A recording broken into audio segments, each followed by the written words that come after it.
Hechos capítulo 18. Y dice un amén fuerte cuando tenga lista la palabra del Señor. Y leemos versículo 1 en adelante. Y dice la palabra del Señor: después de estas cosas, Pablo salió de Atenas y fue a Corintio. Y halló ahí un judío llamado Aquila, natural de Ponto, recién venido de Italia, con Priscila su mujer, por cuanto Claudio había mandado que todos los judíos saliesen de Roma, y fue a ellos. Como era del mismo oficio, se quedó con ellos y trabajaban juntos, pues el oficio de ellos era hacer tiendas. Y discutía Pablo en las sinagogas todos los días de reposo y persuadía a judíos y a griegos. Y cuando Silas y Timoteo vinieron de Macedonia, Pablo estaba entregado por entero a la predicación de la palabra, testificando a los judíos que Jesús es el Cristo. Vamos a leer verso 24.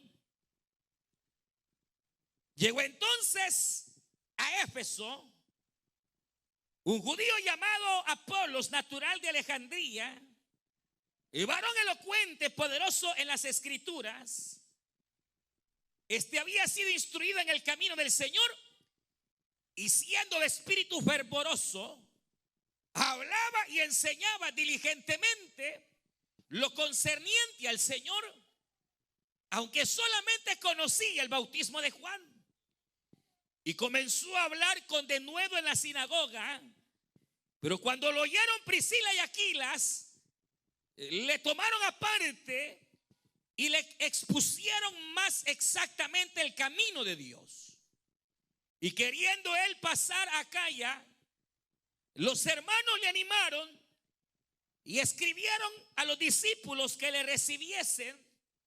Y llegado él allá, fue de gran provecho a los que por la gracia habían creído, porque con gran vehemencia refutaba públicamente a los judíos, demostrando por las escrituras que Jesús era el Cristo.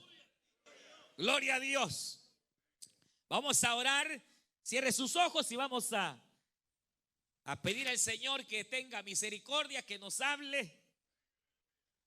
Y vamos a orar. Cierre sus ojos y le decimos al Señor: buen Dios y Padre nuestro que estás en los cielos, te damos gracias porque nos permite venir delante de ti en esta hermosa tarde. Gracias, Señor, por tu pueblo, por cada hermana, cada hermano, Señor, cada amigo, cada amiga. Y ahora que hemos llegado hasta este lugar, queremos rogarte que nos hables, Señor. Queremos pedirte que tu palabra pueda alimentar nuestra vida, Señor, y a través de ella puedas tú obrar en nosotros. Espíritu de gracia, abre nuestro entendimiento. Ayúdanos, Señor, a que tu palabra viva pueda operar, Señor, en nuestras almas.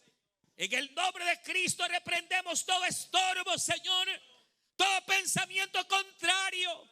Limpiamos los aires en el nombre de Jesús de Nazaret. Y te rogamos que tu palabra no vuelva vacía, Señor. Ponemos también cada petición de aquellos que han enviado sus notas hasta este púlpito. Rogamos por la vida de María Esther, Señor. Rogamos que tú extiendas manto de sanidad sobre ella. En el nombre de Cristo, Señor, donde esté, lleva sanidad. Rogamos también, Señor, por Liliana Torres. Oh Dios amado, que ella pueda recibir contestación, Señor. Que tú abras las puertas en favor de tu hija. En el nombre de Cristo Jesús de Nazaret. Señor, cada vida que haya, Señor, en medio nuestro necesitada, te rogamos que tú seas fortaleciendo, sanando, operando, Señor, favores y misericordias. En el nombre de Cristo Jesús de Nazaret. Y habla nuestras vidas, Señor. Y a ti damos honor, gloria y alabanza. Amén, Señor Jesús. Y amén. Gloria a Dios. Pueden tomar sus asientos. Y quiero rogarle que preste atención al pensamiento que el Señor ha puesto precisamente en mi corazón y que lo hallo en alguna manera reflejado en esta porción que nos narra parte de lo que fue el tercer viaje misionero del apóstol Pablo, quien llegando precisamente a las regiones de Éfeso, dice la escritura que se encuentra a Priscila y Aquila, su matrimonio que resultó ser de mucho beneficio para el apóstol Pablo, quien, usted recuerda, pues va por orden del Espíritu Santo ciudad tras ciudad, predicando el evangelio, anunciando las buenas noticias. Y en esta región de Éfeso la cuestión iba a ponerse bastante difícil, y es por eso que el Señor le envía a estos siervos, quienes le ayudan, le apoyan para que Pablo pueda seguir predicando. Estuvo más o menos unos 3 años ahí Pablo en Éfeso, y luego el apóstol va y se va a las regiones de Grecia, y aquella pareja se queda probablemente al frente de la congregación que el Señor estaba levantando en esta región. Ahora, la Biblia nos habla de un personaje llamado Apolos, el cual se señala como un varón servidor de Dios, y era un varón que conocía las escrituras. Imagínense que las características que la Biblia relata de él son bastante tremendas. Dice que era elocuente en palabras, es decir, que era tremendo para predicar.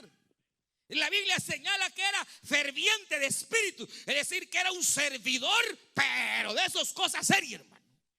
No había que andarlo empujando, él andaba empujando a los demás. Tenía un fervor, no era de esos así mero apagadito, no, tenía una chispa terrible ese que, hermano, si usted no le oía, pues se lo pasaba llevando.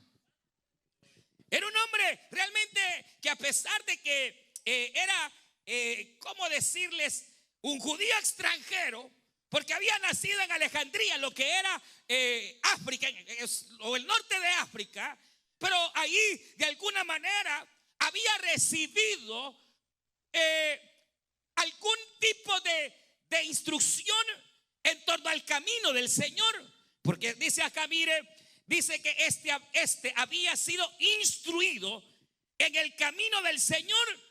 Es decir, que no sabemos cómo, en qué momento. De hecho, alguien parece en alguna manera tal vez haberlo encontrado, transmitirle algunas verdades, hermanos, del evangelio, porque se habla que estaba encaminándose en la ruta del evangelio o del camino del Señor. Y dice aquí la escritura que, mire, dice, era fervoroso, enseñaba diligentemente aquello que era concerniente al Señor. Y aquí viene un pero, y dice, pero este solamente conocía lo concerniente al bautismo de Juan.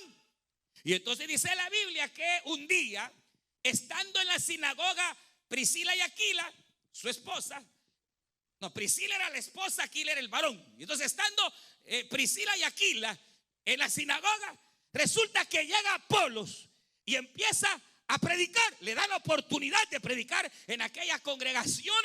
Y entonces dice que notaron el fervor, notaron, hermanos, el ímpetu de Apolos, pero ellos notaron que el evangelio que él predicaba, que el evangelio en el cual había sido instruido y enseñado, era un evangelio incompleto. Oiga, y entonces me llamaba la atención porque realmente esto puede llegar a ocurrir. Hermano, mire qué características hemos hablado, pero él conocía solo parte del evangelio. Y entonces resulta que Priscila y Aquila, como ya habían sido instruidos por Pablo durante casi 3 años, vienen ellos y lo toman. Mire qué importancia es el discipulado.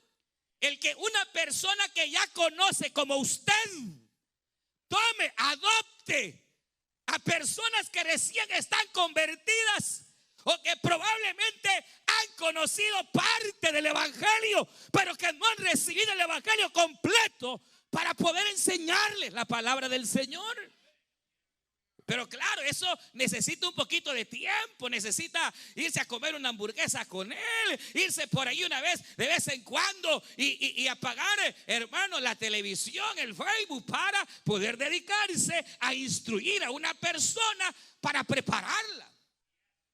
Eso es parte de lo que se conoce como el discipulado, en el cual obviamente es bueno cuando venimos a la iglesia, es bueno cuando recibimos la palabra, pero qué bueno está bien cuando dentro de lo que es el caminar de la obra se nos instruye más personalmente.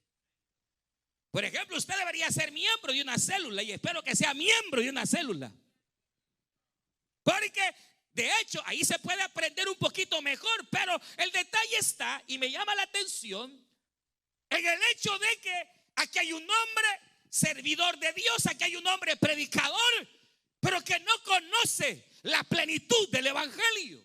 Y usted sabe, hemos declarado año de plenitud. Y entonces ya les hablé de que el 9 y el 19 implican dentro del hebreo plenitud, completo, pleno. Y que, hermanos, también les hablamos hace un par de domingos de la necesidad de tener plenamente a Cristo en nuestros corazones. Que hay cristianos que tienen a Jesús pero a medias, que no se han dejado llenar totalmente ni gobernar por Jesucristo. ¿Se acuerdan de ese mensaje o lo volvemos a predicar? Sí, que según la misma escritura, Jesucristo viene habitando en el creyente, pero es un proceso en el cual hay que ir muriendo a nosotros para darle lugar a que Jesucristo gobierne completamente nuestra vida. Aunque hay cristianos que parecen ingobernables. Hoy no vinieron, se quedaron. Pero de igual manera, hermanos, existe lo que se conoce como la necesidad de presentar la plenitud del evangelio. Y cuando hablamos de la plenitud del evangelio, hablamos de conocer plenamente, llanamente, completamente el evangelio de nuestro Señor Jesucristo, que usted sabe es poder y potencia.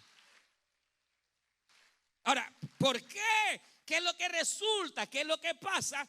Que, hermanos, realmente resulta que, al igual que en este caso, por ejemplo, hay congregaciones, hay iglesias que sí son cristianas, pero que comienzan a hacer un sobreénfasis en algún área del evangelio y comienzan a olvidarse de otras áreas. Y entonces ahí lo que está pasando es que se están preparando hermanos, se están preparando creyentes incompletos. Y eso es lo que ocurre con las derivaciones que hay en cuanto a la doctrina del evangelio. Porque de repente, hermanos, obviamente hay sectas. Y hay sectas, hermanos, y no hablo precisamente de aquellas sectas, sino de iglesias donde se hace un sobreénfasis en solamente una verdad del evangelio o una área del evangelio, y no se nos presenta el evangelio completo y pleno como debe de ser.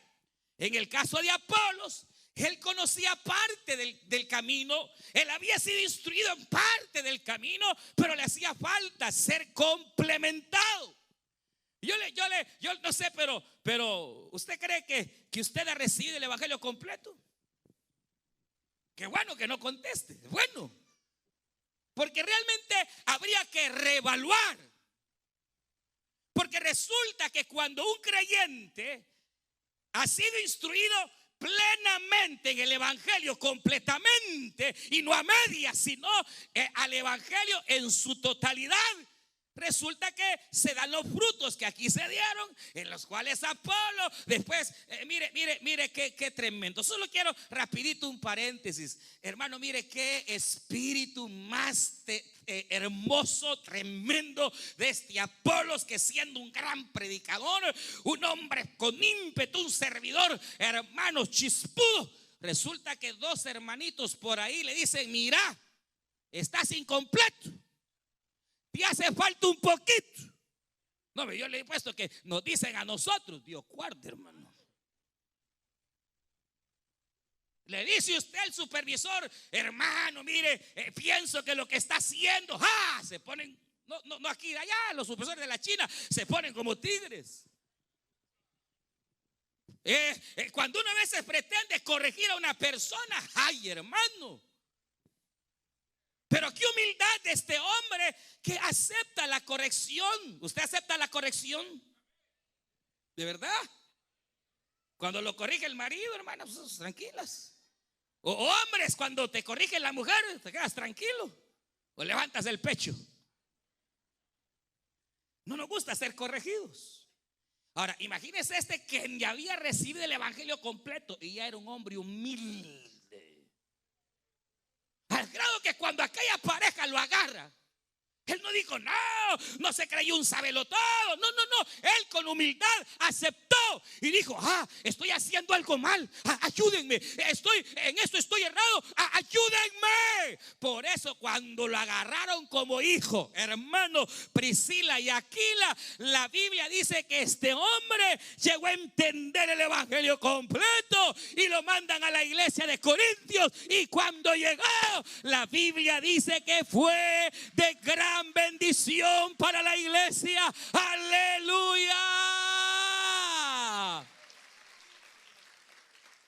Imagínense que es tremendo. Y a veces necesitamos, un paréntesis, ser corregidos. Usted no lo sabe todo. No, usted necesita, yo necesito ser corregido, hermano. Usted también. Usted, si usted se cree saberlo todo, arrepiéntase hoy y reconcíliese con el Señor, aleluya. Porque cuando uno cree que ya sabe, deja de crecer y se queda enano. Pero si usted sabe que necesita y que cualquier hermano, por muy sencillo, puede venir a darle una cátedra de vida cristiana, y usted le dice, sí, es cierto, hermano, en esto estoy fallando. Gracias, hermana, gracias, hermano. Qué lindo, porque entonces en usted el Señor se va a glorificar y usted va a crecer en bendición como este gran hombre del Señor. Pero una vez más volviendo, yo le digo, es necesario, hermanos, centrarnos y conocer la plenitud del evangelio. Ahora, cuando hablo de la plenitud del evangelio, hay 7 elementos. Yo por lo menos encuentro 7 elementos que nos hacen contemplar el evangelio en toda su plenitud. Y entonces la primera de ellos, lo primero, lo básico, lo esencial, jamás olvide que el evangelio de la plenitud está basado en la gracia. Si a usted no le predican un evangelio de la gracia, usted está recibiendo un evangelio incompleto. Porque el evangelio, hermano, se recibe por gracia. Ahora, yo he preparado un tema que se llama la plenitud de la gracia. Pero solo voy a mencionar algo así, hermano, poquitito, chiquitito, solo así rápido. Usted sabe qué es gracia. Nosotros entendemos y sabemos que gracia es un favor que no nos merecemos. Eso es lo que determina la gracia, o uno de las definiciones de gracia es favor que no mereces. Pero fíjese que además de eso, gracia también es parte de la naturaleza de Dios. San Juan 1:14 dice San Juan capítulo 1, que en el principio era el verbo y el verbo estaba con Dios y el verbo era Dios. Él era desde el principio, aleluya. Y este verbo se hizo carne. Y dice la Biblia, y nosotros le vimos su gloria como la del unigénito Hijo del Padre, Cristo Jesús. Y dice San Juan 1:14, el cual estaba lleno de gracia y lleno de verdad.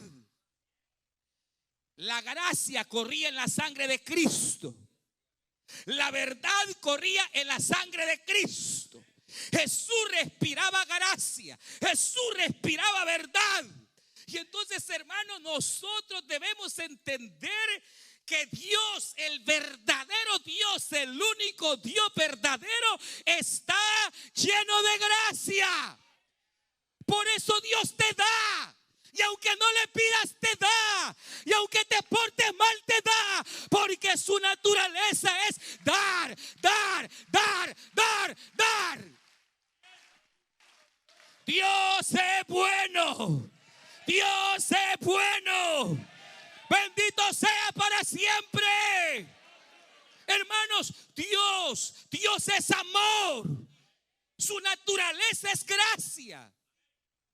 Y resulta que a veces se nos enseña un evangelio extraño en el cual tienes que comprar el favor de Dios. Tienes que ir y hacer ¿qué cosas, hermanos? Penitencias. Penitencias para ver si así Dios te oye. Para ver si así Dios te da. Y ahí va la gente religiosa, hermanos, que hasta hay gente que hasta se pega. Y cuando viene allá lo que le llaman la Semana Santa, es santa, dicen. Pero qué más pagana que otra cosa. Va la gente rodillas, hermano, ahí hasta que se les sangran los pies. O se van dando, hermano, o hacen peregrinaciones al ver al negro de Esquipulas por allá, para ver si así Dios, hermano, les oye. No necesitas ir a Guatemala al negro de Esquipulas. Jesucristo está en medio nuestro en esta tarde, donde dos o tres. ¡Oh, bendito! Imagínense cómo es la gracia de Cristo, que Jesús bien hubiera dicho: donde estén miles, yo voy. Como esos grandes hombres de Dios de hoy. ¿Ha visto esos grandes predicadores y hasta cantantes, hermano, que para poder llegar tienen que ser lugares de miles, porque si no, no van? Bien chulos. Que el Señor tenga misericordia. Jesús dijo: donde dos o tres estén congregados en mi nombre, y yo ahí estaré, y ahí estaré, y ahí estaré. ¿Por qué? Por gracia. Por gracia. Y todo el evangelio está lleno de la gracia de Dios. La bienaventurada María recibe la visitación del ángel y le dice: bienaventurada eres, mujer llena de. Así que María era una mujer común y corriente, que lo que ocurrió fue que la llenaron de gracia. ¿Y qué gracia? Es favor que no se merece. Y esa mujer fue tan piadosa, hermanos, que dice la escritura que ella misma dijo: yo no soy merecedora. Yo no soy merecedora. El Señor ha visto mis bajezas y a pesar de eso me ha llenado de su gracia. Hermano, que la Biblia habla más o menos 290 veces de la gracia.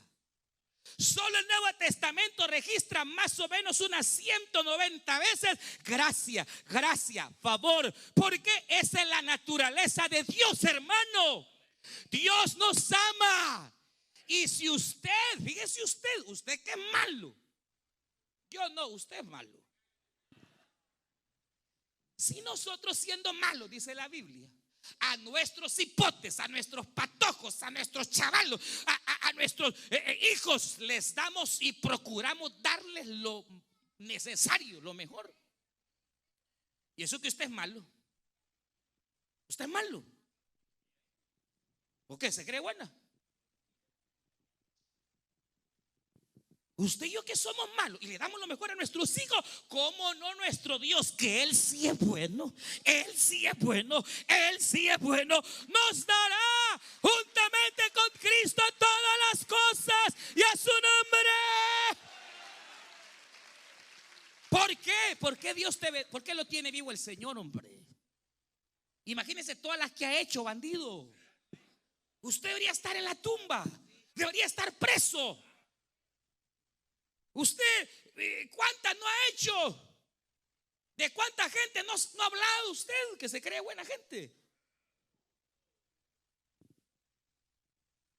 Pero así Dios le bendice, así Dios le da, y le da de comer, y le da trabajo, y hasta salud le da.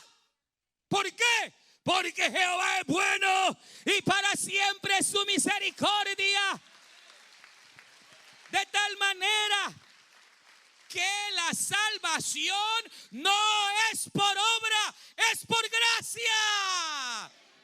Si a usted en la iglesia, donde quizás si usted ya venía cristiano o viene de otra iglesia acá y le enseñaron que usted está luchando para su salvación, usted estaba en una iglesia del evangelio incompleto. Pero bienvenido, bienvenido a la casa de la palabra viva, aleluya. Porque aquí hemos enseñado siempre que usted no está luchando para su salvación, que su salvación y la mía, ya hubo uno que la ganó y la ganó completa. Y es su nombre. Eso es lo que la Biblia dice. Cristo en la cruz del Calvario dijo: that's it, hecho está, se acabó. No hay que estarle añadiendo. No es cuestión de que hermanos pongan 50-50, Dios va a poner el 50. Váyanse al diablo. Aquí no se trata de poner 50. No. Él puso el 100%. Él, Jesucristo. Porque con una sola ofrenda, dice Hebreos capítulo 10, el Señor Jesucristo hizo perfectos. Es que eso es, como dice el escritor de los Hebreos, mejor ahí me quedo porque ya se perdieron. Pero el evangelio es por gracia. La salvación el Señor la compra y te la da por gracia. San Pablo en el capítulo 4 de los Romanos le explica: si tú crees que estás luchando por tu salvación, entonces tu salvación es por obra. Y si es por obra, ya no es por gracia, sino por salario y paga. Y eso no es el evangelio. Perdóneme, pero no es el evangelio. El verdadero evangelio nos habla de que Jesucristo en la cruz del Calvario compró nuestra salvación. Por eso dice la Biblia: el que cree en mí, el que cree en mí ha pasado de las tinieblas a la luz admirable. Aleluya. El que en mí cree ya no será condenado, porque pasó de las tinieblas a la luz admirable. Y la gracia, Dios bendito y bendita gracia del Señor. Bendita gracia del Señor que nos dio su salvación.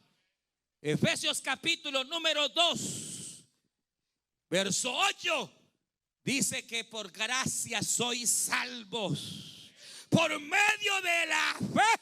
Y esto no de ustedes, sino que fue un regalo que le trajeron del cielo para que usted ahora crea en el Señor. Ahora, claro, esa es parte y es una base fundamental del evangelio.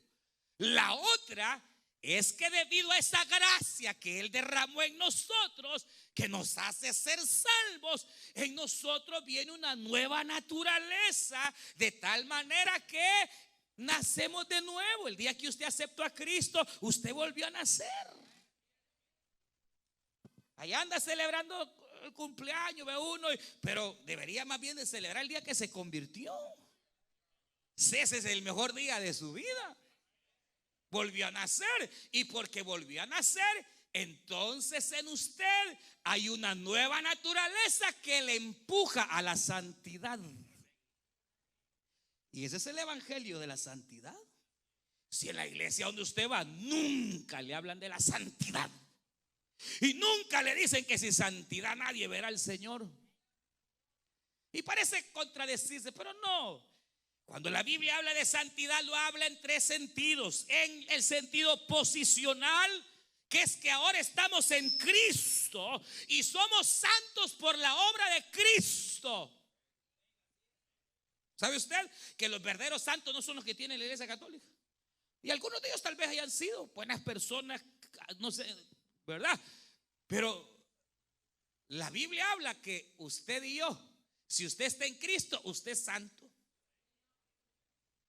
Así dice la Biblia. Porque la sangre de Cristo nos santifica. Y ese es un misterio, porque así con todos nuestros errores, así con todas nuestras cosas feas que tenemos, la sangre de Cristo nos hace ver lindos. ¿Cómo, hermano? Por eso hoy tú eres hija de Dios, eres hijo de Dios. Porque la sangre de Cristo te cubre. Y al cubrirte la sangre de Cristo, tú eres un creyente sin mancha y sin arruga. Y esa es la salvación. Pero existe la otra santidad, que como hemos nacido de nuevo, nos llama a una santidad progresiva, que es donde yo voy luchando. Porque si usted dice que es cristiano, que usted ha hallado la gracia de Cristo, pero no lucha contra el pecado y se deja dominar por la carne y se deja llevar por su mal carácter, porque mire, todos tenemos mal carácter, algunos más que otros, pero tenemos las nuestras. Y usted no diga que no. Y usted va a decir, mira, pero yo ni culpa tengo de haber nacido con ese carácter. Y es cierto, usted no tiene culpa de haber nacido igualito a su abuelo. Pobrecita usted que heredó el carácter de su abuela. ¿Y en eso qué podemos hacer? No podemos hacer nada, pero sí somos responsables de cómo dominar ese carácter. Porque en el evangelio que yo mire, yo así soy, así nací y así voy a morir, no eres cristiana. Porque si de verdad has nacido de nuevo, tú vas a estar en una lucha. Y es una lucha constante hasta el día en que te mueres. En donde sabes que has estado luchando, que cuando has fallado no estás tranquila ni tranquilo, porque sabes que has desobedecido. Y aunque vengas al culto y alabes, sabes que estás mal. Y esa lucha donde está el bien y el mal es la que nos hace ir progresando, es la que nos hace ver que en verdad somos hijos de Dios, que vamos en el progreso, que hay una santidad. Hermano, el evangelio de la gracia es uno, es parte del evangelio completo, y la otra parte es la santidad o el evangelio de la santidad. Si a usted le han enseñado, mira, si vos lo que necesitas es recibir a Cristo, y no importa seguir con la otra mujer, no importa que vayas a la iglesia y después salvar, ya eres salvo, lo están engañando. Porque la gracia, si usted ya la recibió, se va a evidenciar en sus frutos. Cristo dijo, por los frutos lo conoceréis. Y entonces, hermano, ¿qué ocurre? Que el verdadero cristiano va en una lucha, donde hay cosas, hermanos, que fallamos, pero que estamos luchando por querer ser mejores. ¿Cuántos están en esa batalla? ¿Cuántos estamos en esa lucha, hermano? Buscar la santidad. Y ojo, que uno de los problemas más grandes que hay en muchas iglesias es que la santidad creen que es la ropa, va chulada. Es un error garrafal de muchas iglesias, donde creen que la santidad es la ropa. Se fueron.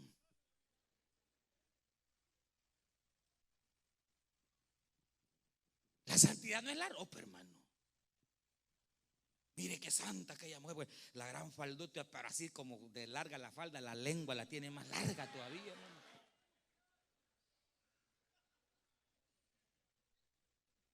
Qué santo ese varón, mire, que anda bien traigadito, pero en la mujer en la casa hasta le pega a la mujer. Mire qué varón más santo. No, si el diablo se disfraza, hermanos. No se equivoque, no se equivoque. La santidad tiene que ver con nuestra conducta, con nuestra vida, con nuestra manera de ser cuando estás solo, cuando estás en el trabajo, cuando estás en la casa, cuando estás en la iglesia. La santidad tiene que ver con procurar portarte como Dios quiere que lo hagas. Y parte de esa santidad también está en el vestirse como hijos de Dios, hijas de Dios. Pero Dios lo que hace, hermano, es cambiarte primero adentro, porque le interesa más lo de adentro. Y una vez lo de adentro, se va viendo lo de afuera. Pero muchas iglesias trabajan al revés. Lo quieren componer a uno primero de afuera. Vaya, hermano.